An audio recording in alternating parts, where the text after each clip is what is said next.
Hello అండి. అందరికీ నమస్కారం. నేను మీ కట్టా కార్తీక్. కర్ణాటక రాష్ట్రం ధర్మస్థలిలో ఈరోజు జరుగుతున్న తవ్వకాలు చాలా ఇంపార్టెంట్ కాబోతా ఉన్నాయి. ఈరోజు 9వ నంబర్ ప్రదేశంలో దాదాపుగా 14 మంది కార్మికులతో అధికారుల బృందం తవ్వకాలు కొనసాగిస్తా ఉంది. ఈ కేసును విచారిస్తున్నటువంటి సిట్ బృందం డీజీ స్థాయి అధికారి నేతృత్వంలో తవ్వకాలు కొనసాగుతా ఉన్నాయి. అయితే ఈరోజు ఎందుకు కీలకం కాబోతుందంటే ఒక 2 కారణాలు. ఒకటి, ఈ 9వ నంబర్ ప్రదేశంలో చాలా బాడీలు పాతిపెట్టారు అని అక్కడ స్థానికులు మాట్లాడుకోవటం, స్థానికులు అనుమానం వ్యక్తం చేయటం ఒక కారణమైతే, అక్కడ లోకల్ ఎస్ఐని ఇప్పటికే సిట్ బృందం తమ అదుపులోకి తీసుకుంది. లోకల్ ఎస్ఐ ఎవరైతే కంప్లైంటర్ ఉన్నారో, ఒక పారిశుధ్య కార్మికుడు నేనే ఇక్కడ శవాన్ని పాతిపెట్టాను అని కంప్లైంట్ ఇచ్చిన దాని మేరకు ఎంక్వైరీ కొనసాగుతూ ఉంది. ఆ కంప్లైంట్ ఇచ్చినటువంటి పారిశుధ్య కార్మికుడిని అక్కడ లోకల్ ఎస్ఐగా ఉన్నటువంటి మంజునాథ గౌడ బెదిరించారంట. నిన్ను చంపేస్తా, నువ్వెందుకు నీవు ఇచ్చిన కంప్లైంట్ వెనక్కి తీసుకో అని చెప్పేసి అని బెదిరించాడంట. ఆ బెదిరించాడు అనేటువంటి సమాచారం అందుకున్నటువంటి సిట్ బృందం ఆ ఎస్ఐని అదుపులో తీసుకుంది. ఒక పోలీస్ ఆఫీసర్ని పోలీసు బృందం అదుపులో తీసుకుంది. కాబట్టి ఇయ్యాల ఏదో సమాచారం రాబోతుంది అని ఒక అనుమానం. అందులోనూ స్థానికులు వ్యక్తం చేస్తున్న ఇతర అనుమానాలు. ఇవన్నీ కలగలిపితే ఈరోజు చాలా ఇంపార్టెంట్ కాబోతా ఉంది. నిజానికి ఇప్పటివరకు సంపాదించబడ్డ పెద్ద ఆధారాలు లేవు. 6వ నంబర్ ప్రదేశంలో దొరికిన ఒక 2 అస్థిపంజరాలు మినహాయించేసి మొదటి రోజు దొరికినటువంటి ఒక పాన్ కార్డు, తర్వాత ఏటీఎం కార్డు, తర్వాత ఒక మహిళకు సంబంధించిన ఎర్ర జాకెట్ తప్పించి ఇక వేరే ఆధారాలు ఏమీ ఇప్పటివరకు సంపాదించలేదు. నిజానికి అనన్య భట్ గురించి ఏమైనా ఇన్ఫర్మేషన్ దొరికిద్దా? లేదు అంటే ఒక 2012లో జరగబడేటువంటి ఒక మైనర్ అత్యాచారం గురించి ఏమైనా ఇన్ఫర్మేషన్ దొరికిద్దా? ఎందుకంటే ఈ కేసుని లోకల్ పోలీసు, సిఐడి, సిబిఐ కూడా ఎంక్వైరీ చేసింది, కానీ వాస్తవాలు కనిపెట్టలేకపోయారు. కాబట్టి వీళ్ళకి సంబంధించిన సమాచారం ఏమన్నా తెలిసిద్దా అని చెప్పేసి చాలామంది ప్రజలు చూస్తూ ఉన్నారు.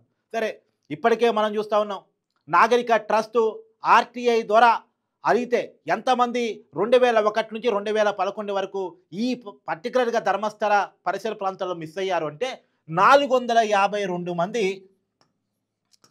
ఈ 452 మంది అసహజ మరణాలు, సహజంగా అనారోగ్య కారణాలతో చనిపోవటము, వయసు మీరి చనిపోవటము కాదు, అసహజ మరణాలు 452 ఉన్నట్టుగా ఇప్పటికే పోలీస్ అధికారుల బృందం ఆర్టీఐకి సమాచారం ఇచ్చింది.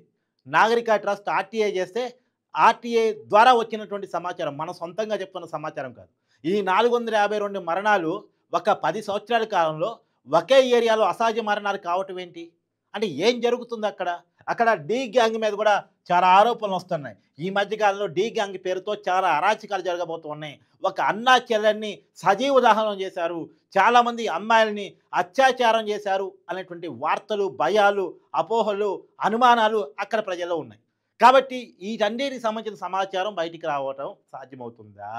నిజానికి పశ్చిమ కనుమల ప్రాంతం సముద్ర తీరానికి 300 అడుగుల ఎత్తులో ఉండేటువంటి ప్రాంతం. అక్కడ దట్టమైన అడవి, అక్కడ ఎవరికి కూడా అనుమానం రాకుండా పాతిపెట్టేటువంటి అవకాశం ఉన్నటువంటి ఏరియా.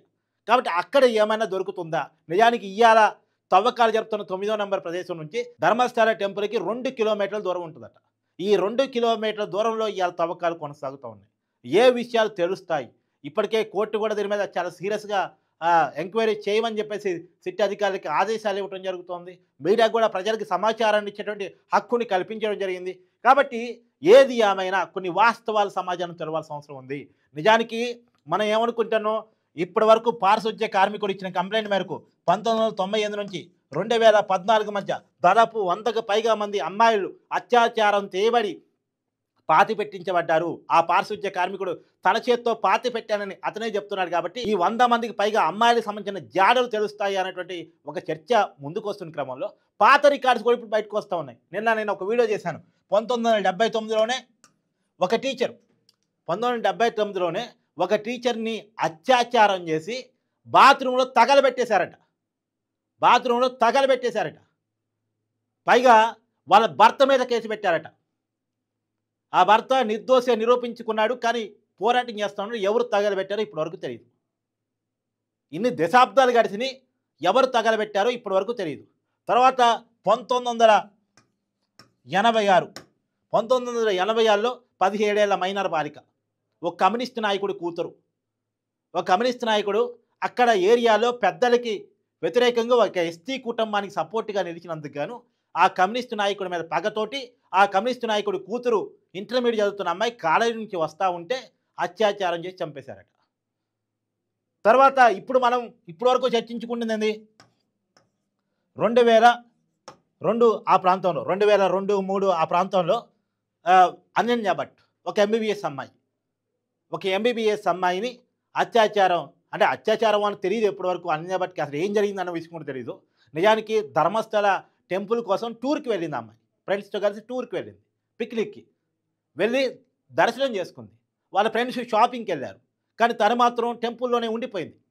వాళ్ళ ఫ్రెండ్స్ అడిగారంటే షాపింగ్కి రమ్మని, తను నిరాకరించి నేను ఇక్కడే ఉంటాను, మీరు షాపింగ్ చేసుకున్నాండి, మళ్ళీ కలిసి వెళ్ళిపోదామని చెప్పేసి అన్నదట.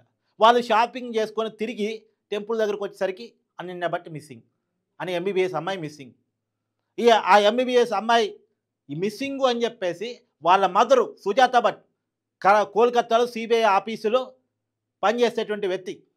వాళ్ళ మదర్కి కాలేజీ యాజమాన్యం సమాచారం ఇస్తే వాళ్ళ మదరు ఉన్న పలానా కాలేజీలో ఎంక్వైరీ చేసుకొని ధర్మస్థల ప్రాంతంలో తప్పిపోయింది అని చెప్పేసి ధర్మస్థలంలో పోలీసులకు మిస్సింగ్ కేసు ఇస్తే సీరియస్గా తీసుకోలేదట. పైగా ఆ సుజాత భట్ని కొన్ని నెలల తర్వాత కిడ్నాప్ చేశారట ఎవరో తెలియని వ్యక్తులు.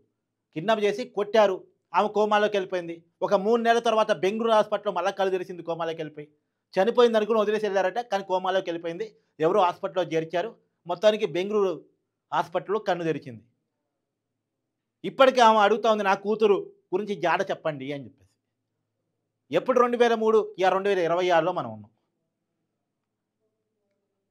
తర్వాత 2012 ఇందాక నేను చెప్పినట్టు ఒక మైనర్ బాలిక.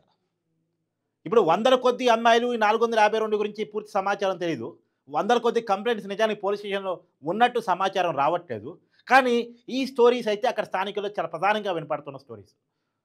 ఈ 2012లో ఒక అమ్మాయి మైనర్ బాలిక కాలేజీ నుంచి వస్తూ ఉంటే అక్కడ బస్ స్టాప్కి ఇంటికి 1 కిలోమీటర్ దూరం ఉంటుందట. నడుచుకుంటూ వస్తూ ఉంది, ఇంటికి రాలేదు.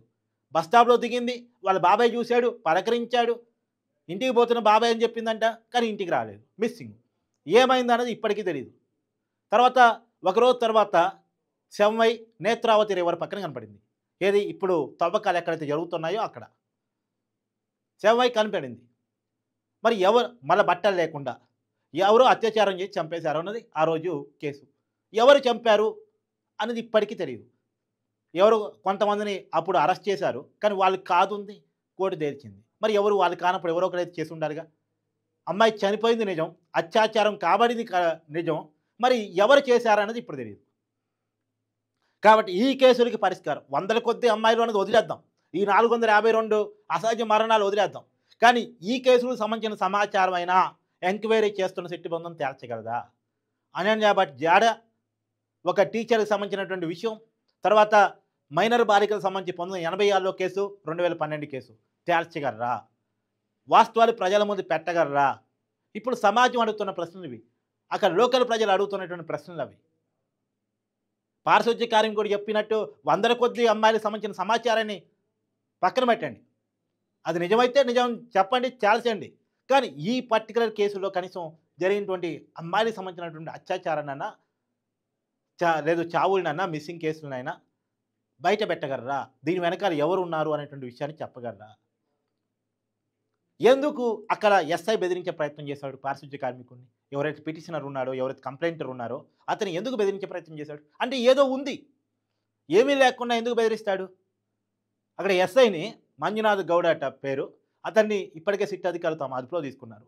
బెదిరించారు అంటే ఏదో జరుగుంటుంది అంటే అందుకనే 9వ నెంబర్ ప్రదేశం మీద అందరిలో ఉన్నటువంటి ఆతృత ఏంటంటే కారణం కంప్లైంటర్ని బెదిరించడం, అది కూడా ఈ పర్టికులర్ ప్లేస్కి వచ్చినప్పుడు బెదిరించడం, తర్వాత అక్కడ లోకల్ ప్రజల్లో ఉన్నటువంటి రకరకాల అనుమానాలు, భయాందోళనలు, చర్చలు.